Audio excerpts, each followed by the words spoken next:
চিন্তা করবেন না, আমি ছিলাম, আছি, থাকবো। তাহলে যাচ্ছি, নয়তো ঝড় জল এসে আমাকে রাস্তায় আটকে দেবে। এদের প্ল্যান তো আছেই, বলবে ঝড় জল হয়েছে মেরে দিলাম, নিয়ে বিজেপি খালি করে দিল। আমি খালি হব না, বিজেপিকে খালি করব। মৃত্যুর আশঙ্কার কথা শুনিয়ে দ্রুত সভা শেষ করলেন মমতা বন্দ্যোপাধ্যায়। হঠাৎ কি হলো যে কারণে তিনি এই আশঙ্কার কথা প্রকাশ করলেন? তাহলে কি সত্যি সত্যি তার প্রাণহানির কোনো সম্ভাবনা রয়েছে? মুখ্যমন্ত্রীর এই বক্তব্যে প্রশ্ন উঠতে শুরু করেছে রাজনৈতিক মহলে।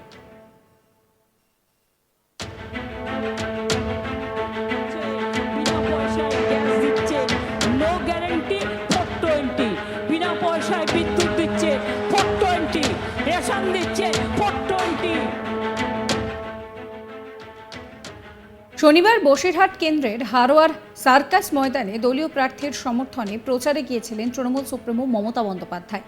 সেখান থেকে তার আশঙ্কা রেমালের আড়ালে তার উপরে হামলার ষড়যন্ত্র হতে পারে এবং নিশানা করলেন বিজেপিকে। মঞ্চে উঠে তিনি বলেন যে চিন্তা করবেন না, আমি ছিলাম, আছি, থাকবো। তাহলে যাচ্ছি, নয়তো ঝড় জল এসে আমাকে রাস্তায় আটকে দেবে।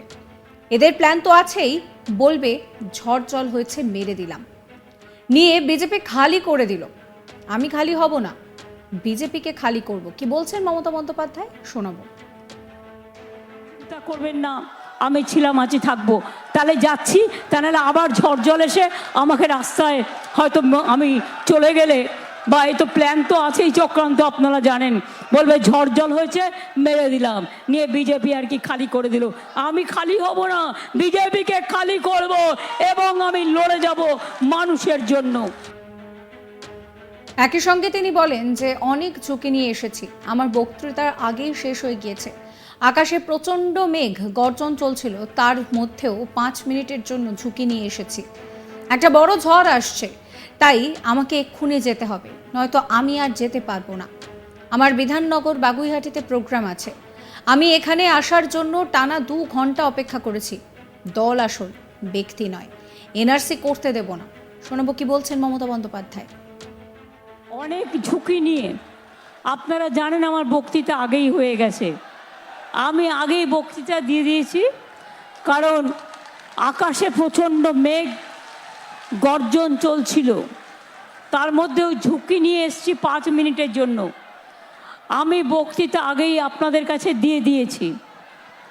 আমি আশা করি খালেকরা প্রোগ্রাম করছে, আরও যারা নেতারা এখানে আছেন, এমএলএরা আছেন, ব্লক সভাপতি আছেন, জেলা সভাপতি আছেন, সুজিত আছেন, সকলে আছেন, আছেন আমার মা ভাই বোনেরা। আমার বক্তৃতা আপনারা শুনে নিয়েছেন। এখন মনে রাখবেন একটা বড় ঝড় আসছে, তাই আমাকে এইক্ষুনি বেরিয়ে যেতে হবে, নাহলে আমি হয়তো যেতে পারবো না। আমার বিধাননগরে প্রোগ্রাম দেয়া আছে, বাগুইহাটিতে প্রোগ্রাম দেয়া আছে। আমি এখানে আসার জন্য 2 ঘন্টা টানা অপেক্ষা করেছি, কিন্তু তাও আসতে পারিনি বলে আমি তখন আপনাদের কাছে কথা দিয়েছিলাম আমি তাহলে 28 তারিখে আসব। ভালোই হলো, কাজটা আমার মিটে গেল, এখন নেক্সট মিটিংয়ে গেলে হয়। আমি আপনাদের কথা দিচ্ছি, হাড়োয়া এবং এই মিনাখায় মনে রাখবেন, দল আসল, ব্যক্তি আসল নয়। এই দলকে জেতাবেন জোড়া ফুল চিহ্নে ভোট দিয়ে। আর আপনাদের জেতার পর আমি হাড়োয়াতে এবং মিনাখায় আসব। অনেক মানুষ এসেছিলেন, তারা ফিরে গেছেন। 2-1টা কথা বলে যাই, এনআরসি করতে দেব না, কে করতে দেব না। একই সঙ্গে দলের কর্মী সমর্থকদের উদ্দেশ্যে তিনি বলেন যে কেউ কেউ টাকা নিয়ে ভোটের সময় রাজনীতি করে, যে করে দল তাকে মনে রাখে না। আগামী দিন শুধু ভোটটা ভাগাভাগি করবেন না, বিজেপিকে জিততে দেবেন না, বিজেপিকে কাঁদতে দিন। ওরা একটা ঝুটা দল। কি বলছেন মমতা বন্দ্যোপাধ্যায়, শোনাবো। কারো কথায় কাউকে ভোট দেবেন না। কেউ কেউ টাকা নিয়ে ভোটের সময় রাজনীতি করে, আমরা করি না। যে করে দল তাকে মনেও রাখে না, মনে রাখবেন। এবং আমি পরিষ্কার বলছি, দল কোনো অন্যায়কে প্রশ্রয় দেয় না এবং দেবেও না। আগামী দিন শুধু ভোটটা ভাগাভাগি করবেন না, নিজেদের মধ্যে ভোট কাটাকাটি করবেন না, বিজেপিকে জিততে দেবেন না। আপনার একটা ভোট ভাগ হয়ে গেলে অন্য দল পেলে তাহলে বিজেপি হাসবে, আপনি বিজেপিকে হাসতে দেবেন না, বিজেপিকে কাঁদতে দিন, বিজেপিকে বিদায় করে দিন। যে প্রধানমন্ত্রী বলেন আমার বাবা মা আমি মাতৃগর্ভ থেকে জন্মায়নি, তার মানে আমাকে ঈশ্বর পাঠিয়েছে। উনি নাকি 2047 সাল পর্যন্ত থেকে ওনাকে নাকি ঈশ্বর বলে দিয়েছে উনি দেশের কাজ করবেন। এখনই বিদায় হলে ভালো হয়, আরও 10 দিন টাইম আছে, সেটাও না থাকলে ভালো হয়, দেশ বেঁচে যায়। লজ্জা করে না? একটা মিথ্যেবাদী, একটা ঝুটা দল, একটা ভাওতাবাজি দল, একটা ঝুমলা দল, এদের বিরুদ্ধে ভোট দিয়ে খেলা হবে, খেলা হবে, খেলা হবে, খেলা হবে। মমতা বন্দ্যোপাধ্যায় প্রকাশ্য সভা থেকে তার প্রাণের যে আশঙ্কা, অর্থাৎ তার যে মৃত্যু আশঙ্কা, সেই মৃত্যু আশঙ্কা নিয়ে মন্তব্য করলেন। একই সঙ্গে তিনি কিন্তু খেলা হবে স্লোগানও দিলেন। সব মিলিয়ে তিনি ঠিক কি কি বলছেন শোনাবো আপনাদের আরও একবার। চিন্তা করবেন না, আমি ছিলাম, আছি, থাকবো। তাহলে যাচ্ছি, তাহলে আবার ঝড় জল এসে আমাকে রাস্তায় হয়তো আমি চলে গেলে, বা এই তো প্ল্যান তো আছেই, চক্রান্ত আপনারা জানেন, বলবে ঝড় জল হয়েছে মেরে দিলাম, নিয়ে বিজেপি আর কি খালি করে দিল। আমি খালি হব না, বিজেপিকে খালি করব এবং আমি লড়ে যাব মানুষের জন্য।